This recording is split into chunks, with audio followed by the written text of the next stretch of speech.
फिर मैं आपको बताता हूँ तीव्र दहन क्या होता है। गैस का तेजी से जलना, यानी किसी भी वस्तु का बहुत तेजी से जलना, ये होता है तीव्र दहन।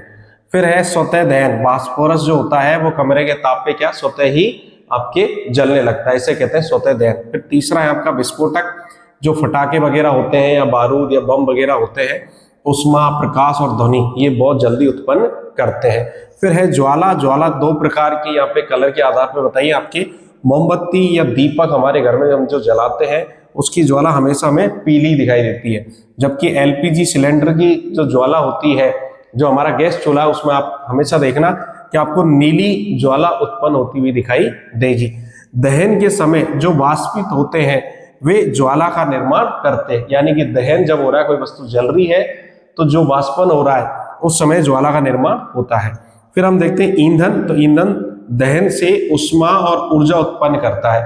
अब कितनी ऊर्जा उत्पन्न करता है उसके आधार पे हम क्या करते हैं, ईंधन की दक्षता का आंकड़ा लगाते हैं।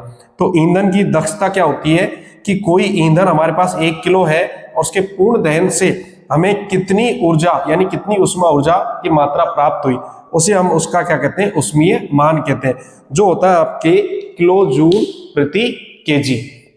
यानी कि किलो जूल प्रति केजी जो उसमें मान है वो सबका अलग अलग है। जैसे सबसे अच्छा ईंधन यदि हम हमारे घर के लिए देखें तो एलपीजी सिलेंडर है, लगभग 55,000 किलो जूल प्रति केजी, यानी एक किलो गैस जो होती है उससे लगभग आपके 55 किलो जूल हमें प्राप्त होती क्या, ऊर्जा। ऐसे यदि हम बात करें सीएनजी की तो 50,000, और यही मान यदि हम पेट्रोल और डीजल का देखें तो लगभग 45,000, जो आपको टेबल में दिखाई दे रहा है, जो एनसीईआरटी की टेबल है।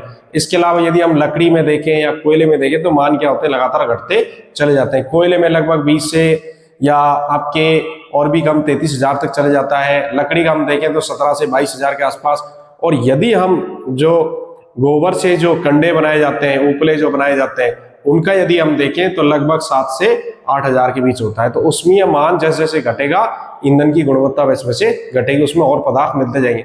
तो शुद्ध ईंधन के रूप में हम देखते हैं तो ईंधन की दक्षता में एलपीजी की सबसे ज्यादा देखते हैं वो होती है आपके 55,000। तो इस प्रकार आपके टॉपिक कंप्लीट होता है। इस वीडियो को लगभग 1 से 2 बार देखो, इसमें से कंफर्म एक क्वेश्चन बोर्ड में जरूर मिलेगा आपको।